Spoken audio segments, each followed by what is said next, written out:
जय श्री राधे, जय श्री कृष्ण। भक्तजनों, आइए आरंभ करते हैं आज की कथा।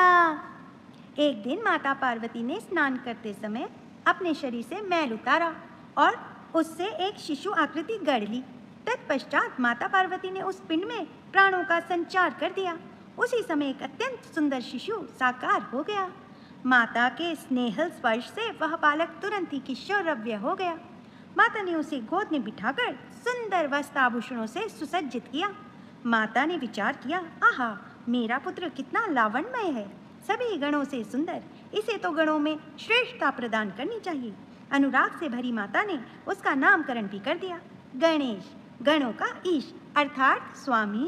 पर क्या गण जगत इसे स्वीकार करेगा? गण क्यों एक बालक को अपना स्वामी मानेंगे? माता पार्वती ने निश्चय कर लिया था कि वे अपने पुत्र को यह पद अवश्य दिलाएंगी। अतः उन्होंने गणेश को एक दंड थमाकर आदेश दिया, पुत्र गणेश, मैं स्नान करने जा रही हूँ, तुम जाकर द्वार के प्रहरी बन जाओ। स्मरण रहे कि मेरी आज्ञा मिलने तक कोई भी, भले कोई भी हो, अंदर ना आने पाए। जाओ, अपनी माता के आदेश का पालन करो। गणेश दंड लेकर और माता को प्रणाम करके द्वार की ओर चले गए। स्वच्छ शीतल व सुगंधित जल में निश्चिंतता के साथ स्नान करते हुए माता को समय का ध्यान ही न रहा।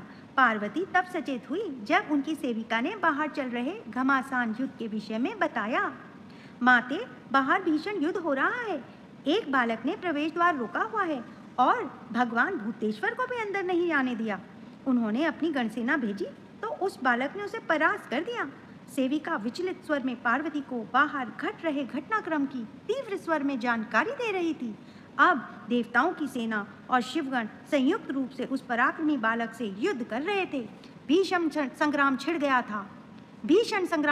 था। देवताओं और शिवगणों के आयुध दंडधारी बालक की ओर बढ़ते थे और उसे स्पर्श तक नहीं कर पा रहे थे, अपितु दंड के स्पर्श से वापस होकर गणों और देवताओं को ही पीड़ित कर रहे थे।